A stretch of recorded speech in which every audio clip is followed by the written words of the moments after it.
Yes మొత్తానికి IPL season అయితే start అయిపోయింది. మ్యాచెస్ అయితే వరుసగా నడుస్తున్నాయి. సో 5వ match, it's time for 5th match. So 5వ మ్యాచ్ లో ఈరోజు చాలా మంచి టీమ్స్ అయితే తలపడబోతున్నాయి. And that Gujarat Titans and అలాగే పంజాబ్ కింగ్స్ 11 పంజాబ్, ఈ రెండు టీమ్స్ కూడా పోటీ పడబోతున్నాయి. అయితే ఈరోజు ఈవినింగ్ 7:30కి మ్యాచ్ స్టార్ట్ అవబోతోంది according to Indian time. So ఈ రోజు ప్రపంచంలోని అతిపెద్ద భారీ స్టేడియంలో ఈ మ్యాచ్ జరగబోతోంది కాబట్టి దీని గురించి మనతో పాటు పంచుకోవడానికి, ఈ విషయాలన్నీ కూడా చెప్పడానికి, ఆయన అనాలిసిస్ ని చెప్పడానికి చంద్రశేఖర్ గారు మనతో పాటు ఉన్నారు. Welcome sir.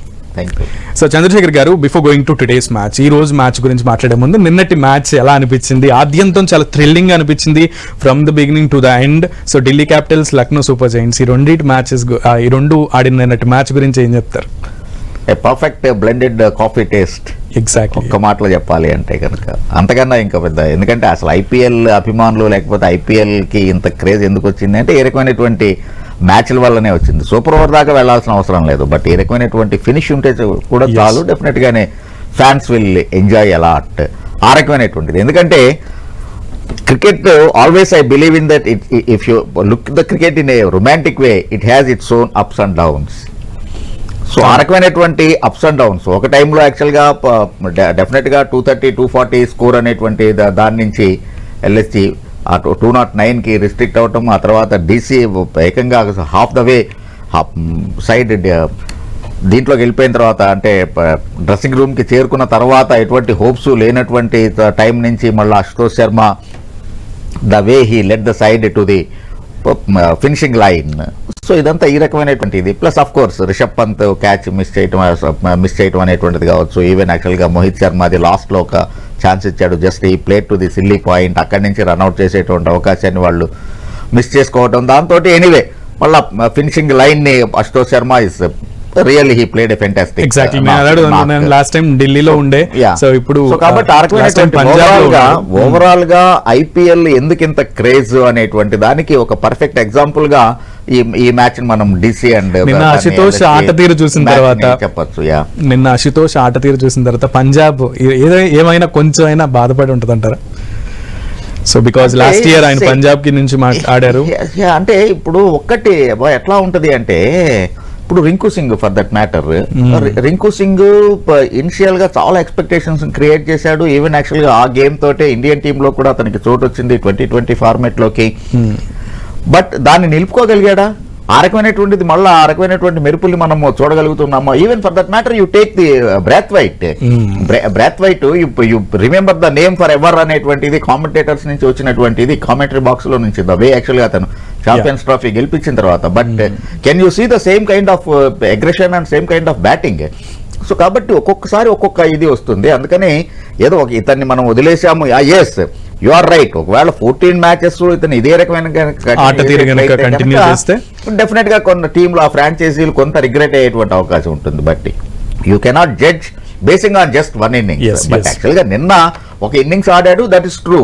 అంటే ఎట్లా ఉంటుంది అంటే, if you go back, general గానే యువరాజ్ సింగ్ మీద హైయెస్ట్ బిడ్ వేసి చేసినప్పుడు వీరేన్ సెహ్వాగ్ ఒకటే మాట అన్నాడు, ఏ టీం అయినా కానీ ఒక ప్లేయర్ మీద ఇంత అమౌంట్ ని ఎందుకు బిడ్ చేస్తోంది అంటే కనుక, వాళ్ళు మాకు కనీసం ఒక 2-3 మ్యాచెస్ గెలిపించినా కూడా దే ఆర్ వర్త్ ఎనఫ్ అనేటువంటిది.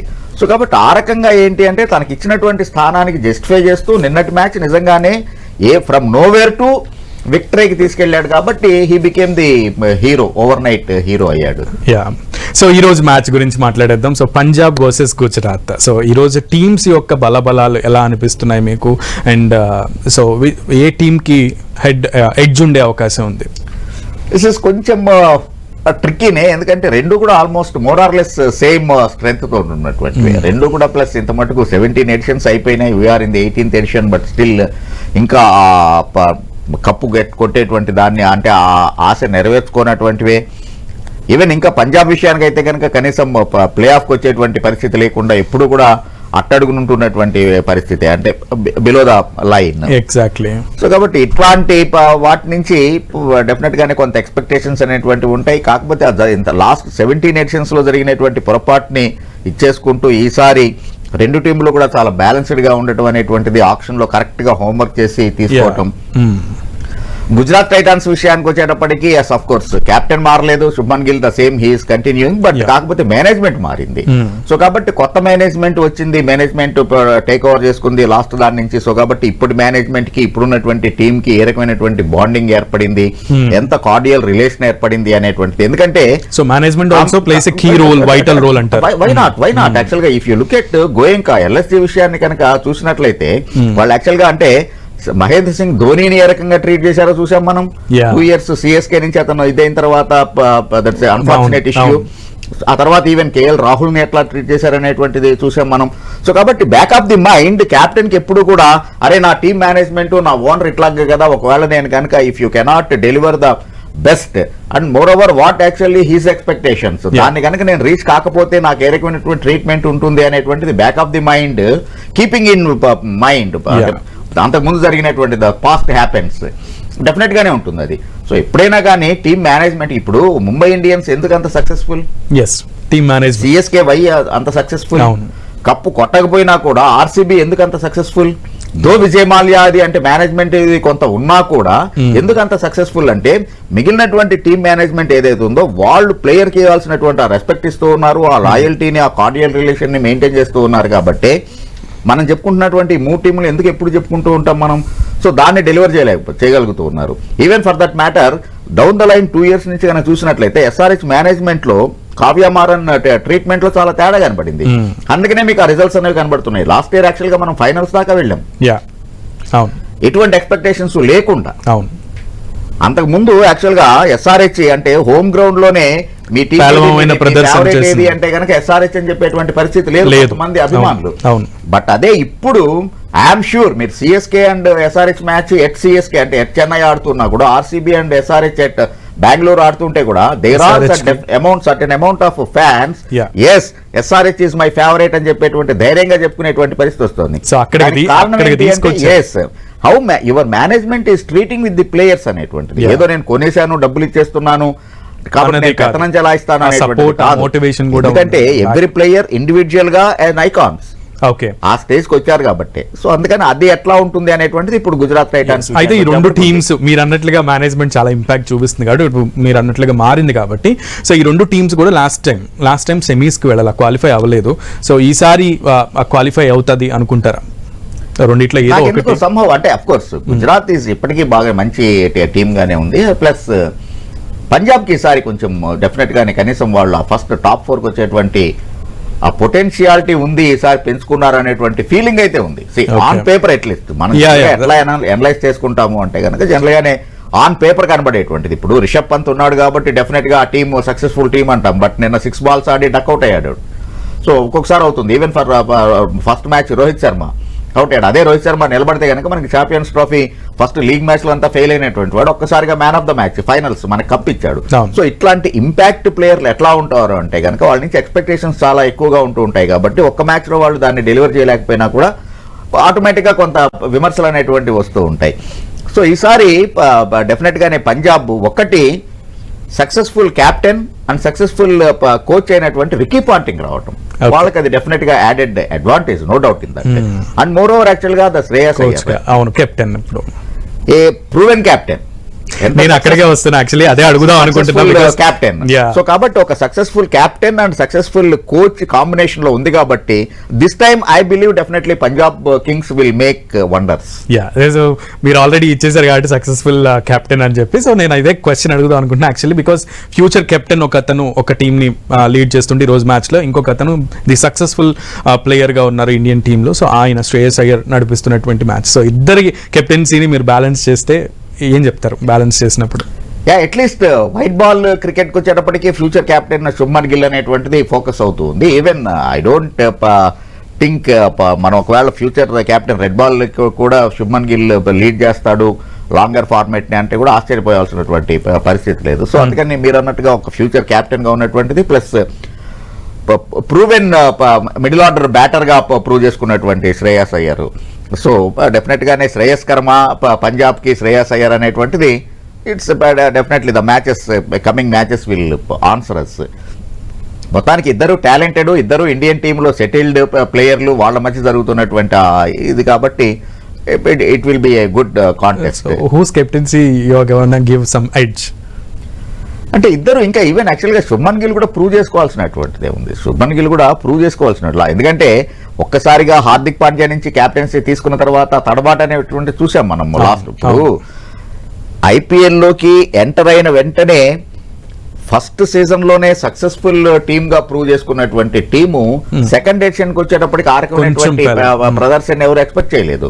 దానికి కారణం శుభ్మన్ గిల్ తనంతట తను కూడా అంత ఇదిగా ఫామ్ లో లేకపోవడం అనేటువంటిది. సో అందుకని డెఫినెట్ గానే అక్కడ శుభ్మన్ గిల్ క్యాప్టెన్సీ మీద లాస్ట్ ఇయర్ చాలా కనుబొమ్మలు పైకి లేచాయి, చాలా క్వశ్చన్స్ రైజ్ అయినాయి. అదే శ్రేయస్ అయ్యర్ విషయానికి వచ్చేటప్పటికి హీఈస్ ప్రూవెన్, కప్పందించాడు వాళ్ళకి.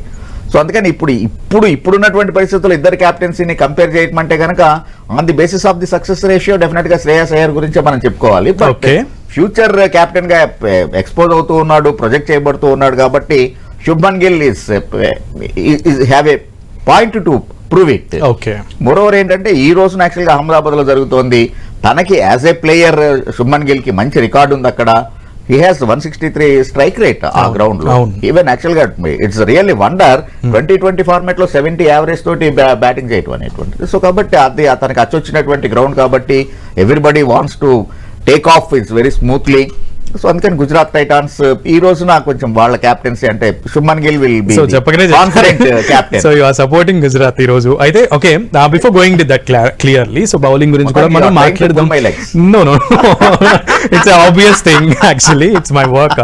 Okay Chandrashekhar garu, before going to bowling విషయానికి వెళ్ళేసరికి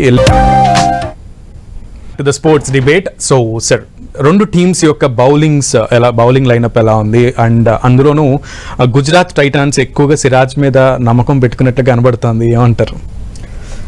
సిరాజ్ తన ఐపీఎల్ కెరియర్ ని బెంగళూరు కి ప్రారంభం చేసి సర్ప్రైజ్ గా, అసలు అంటే యాక్చువల్ గా సిరాజ్ బెంగళూరు ని వదులుతాడని చెప్పేసి అనుకోలేదు. బికాస్ కోహ్లీ తోటి ఉండేటువంటి బాండేజ్ అది, కోహ్లీ ఒక్కడే యాక్చువల్ గా ఇంత మటుకు ఫస్ట్ ఎడిషన్ నుంచి దాకా కూడా ఫ్రాంచైజీ మారకుండా ఆడుతూ ఉన్నటువంటిది. అఫ్ కోర్స్ అంటే ధోనిని కూడా ఆ కేటగిరీలో చేర్చొచ్చు మనం, బట్ మేనేజ్మెంట్ చేసినటువంటి తప్పుల వల్ల వెంటనే అతను పూణే వారియర్స్ అక్కడికి వెళ్ళడం అనేటువంటిది. మొత్తానికి అంటే ఫ్రాంచైజీ పేరైతే మారింది. ధోని అని కొట్టమంటే మనకి 2 ఫ్రాంచైజీలు కనబడతాయి, వేరే కోహ్లీ అని కొడితే కనుక ఒకటే ఫ్రాంచైజీ. అందుకనే అతను యాక్చువల్ గా ఆనర్ చేయటం ఇనాగ్రేషన్ అప్పుడు 18 అనే ఆ మొమెంటో ఇచ్చి అతనికి సో ఆ రకమైనటువంటిది. సో మొత్తానికి సిరాజ్ కూడా అలాగే ఉంటాడు అనుకునేటువంటి దాంట్లో అతన్ని రిటైన్ చేసుకోకపోగా కనీసం మళ్ళీ ఆక్షన్ లో కూడా అతన్ని తీసుకోకపోవడం it's really big shock and surprise.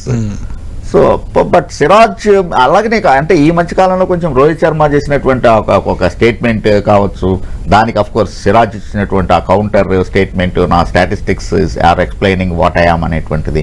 So ఇది కొంచెం ఎప్పుడైతే ట్రెండ్ అవుతూ ఉందో ఆబ్వియస్లీ బై డిఫాల్ట్ సిరాజ్ మీద ఇది ఉన్నాయి.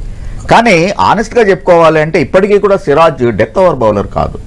మేబీ అంటే హైదరాబాదీస్ కాబట్టి హార్డ్ కోర్ ఫ్యాన్స్ కొంత హట్ అవ్వచ్చు కాక, బట్ అంటే న్యూ బాల్ తోటి పవర్ ప్లేలో ఎఫెక్టివ్ గా ఉన్నంత ఇది డెత్ ఓవర్స్ కి వచ్చేటప్పటికి సిరాజ్ విషయంలో కొంచెం ఇది ఎప్పటికీ కూడా క్వశ్చన్స్ రైజ్ అవుతూనే ఉంటాయి. సో దాన్ని ఎట్లాగా ఓవర్కమ్ చేస్తాడు, ఎందుకంటే again he's looking to come to that 20 format Indian team లో కూడా రావాల్సినటువంటి ఇది ఉంది. ఈవెన్ ఛాంపియన్స్ ట్రోఫీ అంటే 50 ఓవర్ ఫార్మాట్ లో కూడా అతన్ని తీసుకోలేదు, కన్సిడర్ చేయలేదు. కాబట్టి it is a right platform.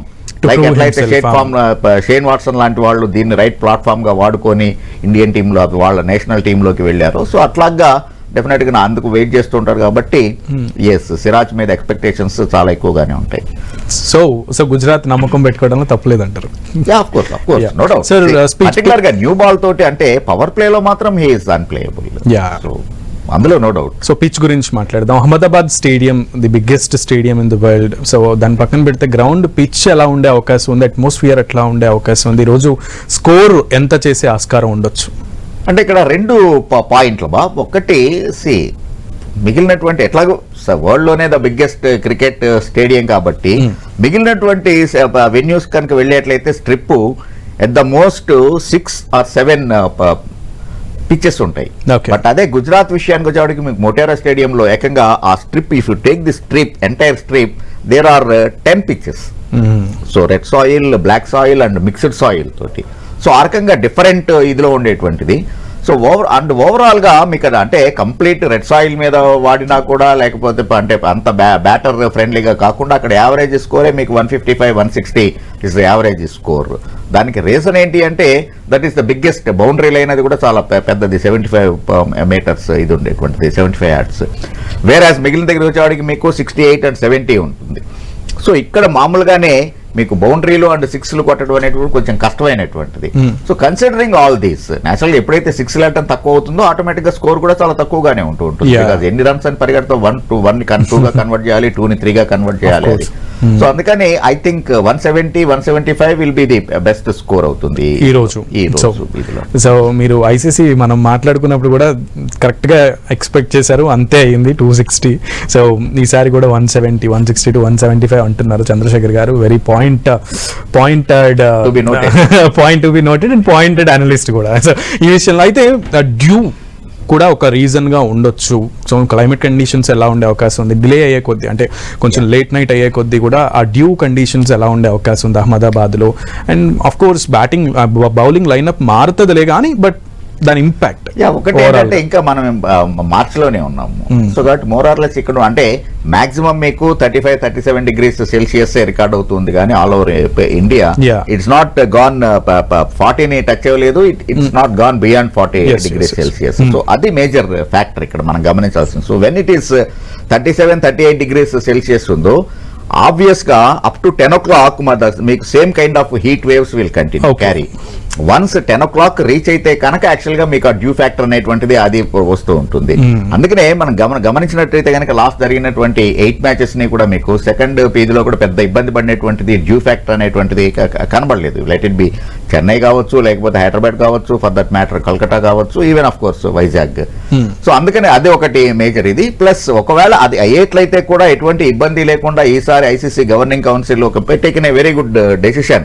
అంటే after 11 overs if the umpires feel that there is a change in the ball condition, the ball has to be replaced. Of course it has to be the same wear and tear, it has not, it should not be replaced with the brand new, but the same wear and tear ఉండేటువంటి దాంతో. So అందుకని bowler కి పెద్దగా ఇబ్బంది పడేటువంటి పరిస్థితి ఉండదు. కాబట్టి డ్యూ ఫ్యాక్టర్ ని దృష్టిలో పెట్టుకొని బౌలింగ్ లైనప్ లో చేంజ్లు చేయాల్సినటువంటి ఆ రకమైనటువంటి ట్రిక్కీ కండిషన్ కి కెప్టెన్ రాడు. అది ఒక ఇది. అండ్ మీరు అడిగిన దాకా యాక్చువల్ గా ఆఫ్టర్ అంటే సెకండ్ హాఫ్ నుంచి ఆ రకమైనటువంటి డ్యూ ఫ్యాక్టర్ అనేటువంటిది మేజర్ ఇది అవుతుంది. సో అంటే ఈ సెకండ్ బ్యాటింగ్ చేసే వాళ్ళకి ఇది ఎంతవరకు టఫ్, కొంచెం కంపారిటివ్లీ టఫ్ సిచ్యువేషన్ ఏమైనా క్రియేట్ చేసే అవకాశం? సెకండ్ బ్యాటింగ్ యాక్చువల్గా ఎప్పుడు కూడా if you look the game second batting కి బౌలింగ్ అంటే డ్యూ వల్ల పెద్ద ఇది అంటే బౌలర్ కి గ్రిప్ దొరకట్లేదు కాబట్టి నేను ధనాధన్ షాట్లు ఆడేస్తాను అనేటువంటి ప్రిపరేషన్ లో ఎప్పుడు కూడా ఉండదు. సెకండ్ బ్యాటింగ్ ఎప్పుడు మేజర్ వాళ్ళకి హర్డిల్ ఏంటి, స్పీడ్ బ్రేకర్ ఏంటి అంటే కనుక the number of dot balls you play natural గానే the amount of pressure will increase, asking rate పెరుగుతూ ఉంటుంది, it is climbing up. So అక్కడ వాళ్ళు పానిక్ అవుతూ ఉంటారు. దాని నుంచి బయటపడేటువంటి వాళ్ళే విక్టోరియా నిన్న అశుతోష్ శర్మ చేసి చూపించినట్టుగా ఆ ప్రెషర్ ని హ్యాండిల్ చేసేటువంటిది. సో అందుకని let it be first batting are second batting. And don't forget IPL ప్రారంభానికి ముందే ప్రతి ఫ్రాంచైజీ కూడా అట్లీస్ట్ 2 weeks బిఫోర్ నుంచి వాళ్ళ హోమ్ గ్రౌండ్స్ లో ప్రాక్టీస్ సెషన్స్ అవన్నీ చేయటం అంటే డిఫరెంట్ కండిషన్స్ లో. ఒకవేళ డబుల్ హెడర్ ఉంది, 2:30 3:30 మ్యాచ్ నేను ఆడుతున్నాను. సో కాబట్టి డే లైట్ లో ఎలాంటి బ్యాటింగ్, డే లైట్ లో ఎలాంటి బౌలింగ్, డే లైట్ లో క్యాచ్ ప్రాక్టీస్ ఏంటి, అట్లాగే under the lights. So even actual గా ప్రాక్టీస్ సెషన్స్ అయితే కనుక ఇట్ గోస్ బియాండ్ 11 o'clock. అంటే ఒకవేళ బాగా మంచు ఉండేట్లయితే ఎట్లా ఆడాలనేటువంటిది. సో ఆ రకమైన డిఫరెంట్ కల్చర్, డిఫరెంట్ కండిషన్స్ అన్నిటికీ ఆల్రెడీ ప్రిపేర్ అయిపోయి ఉంటారు కాబట్టి ఇది పెద్ద ఫ్యాక్టర్ అయ్యేటువంటి పరిస్థితి ఉండదు. సో ఒక సింపుల్ క్వశ్చన్ యాక్చువల్లీ, ఇప్పుడు అన్ని టీమ్స్ కూడా IPL 300+ ఈసారి స్కోర్ చేస్తామని అన్నారు. సో ఆల్రెడీ మీరు ఈ రోజు మ్యాచ్ యొక్క స్కోర్ 160 to 175 అని చెప్పారు. సో అయితే ఒక చిన్న క్వశ్చన్, ఈ రోజు ఆ ఛాన్స్ ఉందా ఈ రెండు టీమ్స్ లో 300+? 175 కి 300 కి ఇన్ ఫ్యూచర్ అసలు ఈ సీజన్ లో ఈ season that is for sure, అందులో ఎటువంటి డౌట్ లేదు. బికాస్ ఒకటి మన Rajiv Gandhi international stadium Hyderabad known for it is batting friendly and SRH is really అందరూ కూడా అంటే అప్ టు క్లాసెన్ దాకా కూడా ఈవెన్ అభినవ్ మనోహర్ దాకా కూడా మంచి బ్యాటింగ్ డెప్త్ ఉన్నటువంటిది. So there is a possibility 300 ఈసారి 18th సీజన్ లో 300 రావటం అనేటువంటిది దట్ ఈస్ ఫర్ షూర్. కాకపోతే ఎప్పుడు అనేటువంటి ఈ ఉన్న 10 teams లో ఈసారి ఎస్ఆర్హెచ్ఏ కొడుతుంది, అది ఓన్ బ్యాటింగ్ లైనప్ అంత స్ట్రాంగ్ గా ఉంది SRH. But don't expect the same next match లో మాత్రం చేయొద్దు అది, ఎందుకంటే LSG కి మంచి బౌలింగ్ డెప్త్ ఉంది. Don't expect that. So okay, final గా ఈ రోజు మ్యాచ్, సో మీరు దేనికి మీకు ఫేవరెట్ టీమ్ ఏదంటే చెప్తారా, అండ్ ఏది గెలిచే అవకాశాలు ఎక్కువ ఉండే అవకాశం ఉంది, అండ్ ఈ టాస్ గెలిచే దాంట్లో ఏదన్నా అంటే టాస్ తీసుకుని ఏది ఫస్ట్ బ్యాటింగ్ చేస్తే బాగుంటుంది అని అనుకుంటారు సింపుల్ గా? అంటే హిస్టరీని కనుక తీసుకున్నట్లయితే గుజరాత్ టైటాన్స్ ఎప్పుడు ఫస్ట్ బ్యాటింగ్ చేసినప్పుడే వాళ్ళ సక్సెస్ రేట్ ఎక్కువ ఉంది. సో కాబట్టి టాస్ గెలిస్తే కనుక డెఫినెట్ గానే they go for the batting first. Again Punjab Kings కి వచ్చేటప్పటికి యాక్చువల్ గా Shreyas Iyer always he prefers the chasing. గెలిచినా కూడా సో కాబట్టి బట్ జనరల్ గానే ఏంటంటే టాస్ గెలిచినప్పుడు అందులోనూ ప్రతి టీము కూడా వాళ్ళు ఫస్ట్ మ్యాచ్ ఆడుతున్నాయి, వీళ్ళు కూడా ఫస్ట్ మ్యాచ్ ఆడుతూ ఉన్నారు. So everybody wants very smooth take off. First match గెలిస్తే కనుక if you have 2 points against your name, obvious గా కాన్ఫిడెన్స్ అనేటువంటిది నెక్స్ట్ లెవెల్ బిల్డప్ అవుతూ ఉంటుంది. సో అందుకని ఏంటంటే ఫస్ట్ టాస్ గెలిచినటువంటి team I think they bat first. So they have to choose bat first and they will choose bat first అంటారు. So final గా so మొత్తానికి ఫేవరెట్ టీమ్ గురించి చెప్పలేదు, you escape that question. Escape ఏం లేదు, రెండు కూడా but of course I have a feeling Punjab అంటే గుజరాత్ ఓన్ గ్రౌండ్ ఆడుతూ ఉన్నా కూడా జనరల్ గానే కొంచెం శ్రేయస్ అయ్యర్ ఇంపాక్ట్ అనేటువంటిది ఉంటుంది. రికీ పాంటింగ్ నేను ముందే చెప్పినట్టుగా యాక్చువల్ గా Ricky Ponting will make the difference. Ashish Nehra అక్కడ ఉన్నాడు కదా అని క్వశ్చన్ వేయచ్చు కాక నన్ను, బట్ ఆశిష్ నెహ్రా ఏమవుతుందంటే ఒక్కొక్కసారి some times is crossing the border line. Last year Gujarat లో ఫస్ట్ ఇయర్ వాళ్ళు గెలిచిన దానికి కారణం ఆశిష్ నెహ్రా అయితే, లాస్ట్ ఇయర్ వాళ్ళ పెర్ఫార్మెన్స్ అంతా ప్యాథటిక్ పెర్ఫార్మెన్స్ ఉండడానికి కారణం కూడా Ashish Nehra. See every ball నేను బౌండరీ లైన్ దగ్గరికి వచ్చి వీళ్ళ గైడెన్స్ ఇస్తాను అంటే కనుక మ్యాచ్ నేచురల్ గా you will have your plan 1, plan 2, plan 3 and then that is the duty to the players to execute that. అక్కడ మధ్యలో వేలు పెడితేనే కొంచెం ప్లేయర్స్ డిస్టర్బ్ అవుతారు. సో ఆశిష్ నెహ్రా గుజరాత్ టైటాన్స్ కి ప్లస్ మైనస్ కూడా. అదే పంజాబ్ కింగ్స్ కి వచ్చేటప్పటికి నా అబ్జర్వేషన్ ప్రకారం that's only plus point Ricky Ponting. So అందుకని I have a feeling that Punjab Kings will have an edge. Okay, so yes, so మొత్తానికి ఈ రోజు ఆడేటువంటి రెండు టీమ్స్ లో సో పంజాబ్ కి ఎడ్జ్ ఉండే అవకాశం ఉంది, and that under the captaincy and అలాగే కోచ్ మీద కూడా ఉన్న విశ్వాసంతో చంద్రశేఖర్ గారు ఈరోజు చాలా స్ట్రాంగ్ గా చెప్తున్నారు. అండ్ స్కోర్ కూడా ఆబ్వియస్లీ 165 to 175 అని this has to be noted by every cricket fan. So అక్కడ వరకే ఉండే ఆస్కారం కూడా ఉంటుంది. ఈ రోజు మనం 300+ ఎక్స్పెక్ట్ చేసే అవకాశం, ఆస్కారం, ఆ వాతావరణం ఉండకపోవచ్చు. And yes, thank you so much for your valuable analysis about today's match. ఈ రోజు మ్యాచ్ అయితే చాలా ఆసక్తికరంగా ఉండబోతోంది. రెండు టీమ్స్ కూడా మొదట మ్యాచ్ ఆడబోతున్నారు ఈ IPL సీజన్ లో. సో ఫస్ట్ టైం ఎవరికి వాళ్ళు కూడా గెలవాలని అనుకుంటారు. All the best to the both teams from our 10 TV. So చూద్దాం, లెట్స్ సీ. 7:30కి మ్యాచ్ స్టార్ట్ కాబోతోంది కాబట్టి ఎవరు టాస్ గెలుస్తారు, ఎవరు బ్యాట్ ఫస్ట్ ఎంచుకుంటారు, అండ్ ఎవరు ఆ చేజింగ్ లో తడబడకుండా నిన్న ఆడినట్టుగా శితోష్ లాగా ఎవరు సక్సెస్ఫుల్ బ్యాటర్ గా ఉంటారు అనేది కూడా చూద్దాం. ఇది ఇవాల్టి స్పోర్ట్స్ స్పెషల్ డిబేట్. మళ్ళీ కలుద్దాం. Stay tune to 10 TV.